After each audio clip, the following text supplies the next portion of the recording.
Estamos de volta com o programa Você Pode Ser Feliz aqui pela Rede Século XXI. E você viu aí no intervalo, antes de começar o nosso programa, já a vinheta de abertura desse novo projeto, né? Família, projeto de Deus aqui na Rede Século XXI. Que bom! Deus vai abençoar a todos que estão envolvidos nesse projeto, nesse programa. Certamente Ele vai ajudar a todas as nossas famílias do nosso país. E nós estamos falando do poder da gratidão. Falamos aqui de Tomé, falamos daquilo que para ele é uma ação de graças, o que deveria ser uma ação de graças para nós também. E nós sabemos que essa temática vem nos ajudar cada vez mais a pensar na nossa atitude para com as outras pessoas, não é? Inclusive, alguns pedidos aí vêm sempre nessa temática, ou nesse tom, né?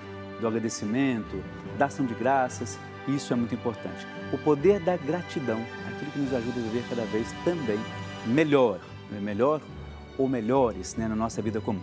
Olha só, para a gente dar uma ilustrada um pouco mais na nossa temática de hoje, nós vamos acompanhar um vídeo justamente que fala sobre a questão dessa misericórdia, do perdão de Deus, que também daqui a pouco eu vou explicar para você, que tem tudo a ver com o poder da gratidão. Acompanhe comigo.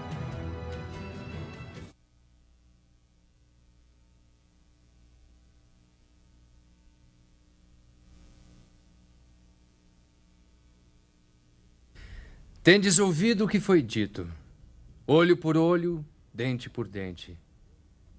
Eu, porém, vos digo, não resistais ao mal. Se alguém te ferir a face direita, oferece-lhe também a outra. Se alguém te incitar injustiça para tirar-te a túnica, cede-lhe também a capa. Se alguém vem obrigar-te a andar 1000 passos com ele, anda 2000. Dá a quem te pede, e não te desvie daquele que te quer pedir emprestado. Tendes ouvido o que foi dito: amarás o teu próximo e poderás odiar teu inimigo.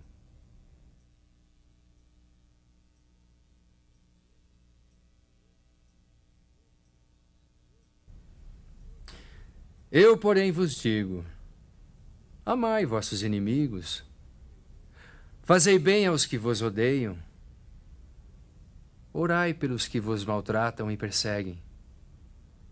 Deste modo sereis os filhos de vosso Pai do céu. Pois Ele faz nascer o sol, tanto sobre os maus como sobre os bons, e faz chover sobre os justos e sobre os injustos.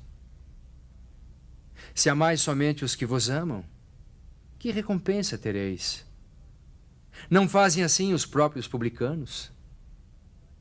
Se saudais apenas vossos irmãos, que fazeis de extraordinário? Não fazem isso também os pagãos? Portanto, sede perfeitos, assim como o vosso Pai Celeste é perfeito. Você sabe que tem hora que Jesus fala algumas coisas que a gente fica meio assim, meu Deus do céu, né? Será que a gente vai conseguir cumprir isso algum dia? Será que o nosso coração vai estar de fato nessa sintonia com o coração e com o pensamento dele? Isso, eu fico meio intrigado. Quando a gente ouve um texto como esse, né? Ou quando a gente lê, no nosso caso, nós assistimos a esse texto, essa dramaturgia, isso questiona e tem que questionar a mim, tem que questionar você. Quando a gente não se sente provocado mais pelo Evangelho, ou a gente está morto, ou nada mais faz sentido para a nossa vida. E Jesus, ele tem essa percepção de tocar vivamente ao nosso coração de uma maneira que ninguém consegue fazer. Ninguém consegue fazer. Você pode, por exemplo, ver um belo filme, você pode ser tocado por um belo livro que você lê, uma história belíssima de grandes clássicos da nossa literatura. Você pode ser tocado por uma cena de amor que você vê, várias coisas. Só que Jesus provoca o coração da gente com coisas simples. Quando ele diz assim, olha, não adianta você espernear. O mesmo sol que nasce para você é o mesmo sol que nasce para o inimigo. Não adianta você fazer birra porque Deus ama você, como Deus também é apaixonado pelo seu inimigo. O inimigo é seu, não é inimigo de Deus, não é? O problema é seu, não é um problema de Deus. Às vezes a gente quer, por exemplo, você tem um grande amigo e esse amigo, você brigou com ele, sei lá. Então você não quer que os seus outros amigos sejam amigos dele. Ele brigou com você, não foi com os outros, não é? Às vezes nós temos essa mania de achar que Deus precisa castigar os outros porque eles fizeram errado. Isso é um problema de Deus, né? Você não tem poder nem jurisdição divina para fazer isso, não é? Por isso que quando Jesus fala desse texto, quando a gente vê um texto como esse, eu fico pensativo sobre isso. Meu Deus, será que algum dia eu vou conseguir amar aquela pessoa que me fez mal, como o Evangelho pede? Porque eu acredito muito nisso. Eu acredito que nós temos algumas fases do perdão. Existem pessoas que conseguem perdoar de uma vez por todas, como nós vimos no exemplo da nossa amiga ali de Americana, né? Ela conseguiu perdoar o marido, né? Um processo de paz através de muita oração. Conseguiu fazer. Há pessoas que conseguem fazer isso, mas muitos não. Muitos não conseguem fazer esse perdão dessa maneira. Mas eu acredito muito nisso, que há algumas fases, há um processo muito grande em relação ao perdão. Hoje a gente não consegue nem ver a pessoa, nem ouvir falar da pessoa. Mas amanhã, ou depois daqui uma semana, daqui um mês, você já consegue ouvir falar da pessoa. Você já consegue saber como que a pessoa está, mas você não quer ver ainda a pessoa. Então eu acho que o perdão ele vai vivendo esse processo porque nós precisamos de uma maturidade maior para exercer isso. E quando Jesus, no texto de hoje, diz isso, olha, é preciso que você entenda que o sol nasce para todos, até para aqueles que você não ama. E também para aquelas pessoas que não amam a você, que dá a impressão que só o outro é errado, né? Nós não.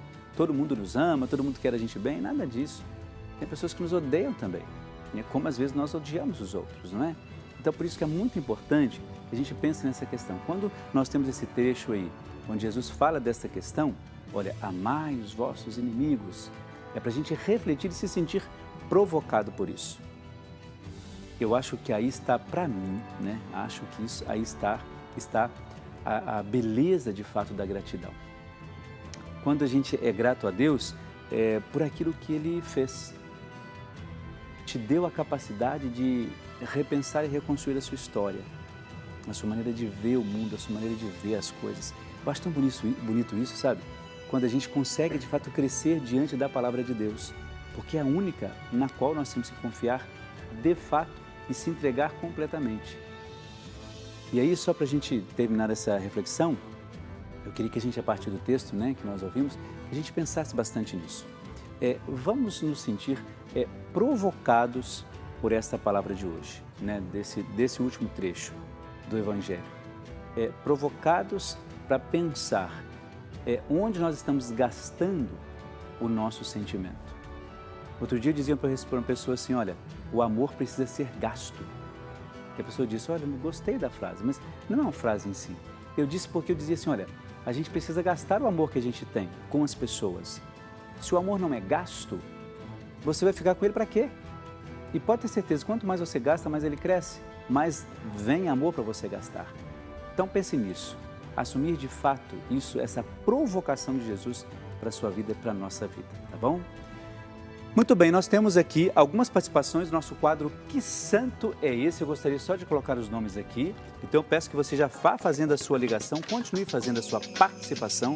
Nós temos aqui, olha, a Wanda Soares Blankenburg, de Pinho, lá em Mojimirim, no interior de São Paulo, de Picos, no Piauí, Benícia Maria de Jesus da Silva, Dildete Nunes de Oliveira, de São Paulo, capital, Noemi Maria de Melo, Caridade de Brasópolis, lá em Minas Gerais, Solange Martins Rodrigues, de Nilópolis, no Rio de Janeiro. Vamos abrir mais um quadrinho aí para ver se a gente tem possibilidade de, se você não sabe ainda, com as dicas que eu dei, quem sabe abrindo mais um quadrinho, você consegue reconhecer que santo é esse. Ah lá, dá para, agora sim. Dá sim para você ter uma ideia, mas pelas dicas você já sabe, tenho certeza disso. A Maria Lúcia Oliveira Silva, de Dom Basílio, na Bahia, a Eva Rodrigues Dias Damasceno, de Ubaporanga, em Minas Gerais, Joana Ferreira Pompeu, de Buriti Alegre, em Goiás, Hortolândia, no interior de São Paulo, Daniel Marques Ferreira, também a Iramires Bernardes, ele é de Presidente Epitácio, no interior de São Paulo, Alice Vieira Ribeiro Grilo, de Indaiatuba, no interior de São Paulo, e também a Maria Aparecida Fioc Colombo, de Americana, no interior de São Paulo. Olha, nós estamos indo para o break, para o intervalo, não é? É o último intervalo, não é isso? Então, você sabe que para esse santo que nós estamos falando sobre, perguntando a você que santo é, eu vi aqui que tem gente errando ainda, hein? Presta atenção com isso aí, tem gente errando. Vou dar essa dica para você. É o seguinte, existe uma pílula que é, eu não posso falar dedicada, mas que tem origem nessa devoção desse santo, que é distribuído em São Paulo. Posso dizer o nome do santo já de uma vez? Então, olha só, vamos para o intervalo, daqui a pouquinho a gente volta. Você sabe que o intervalo aqui é rapidíssimo, é um instantezinho só, até lá.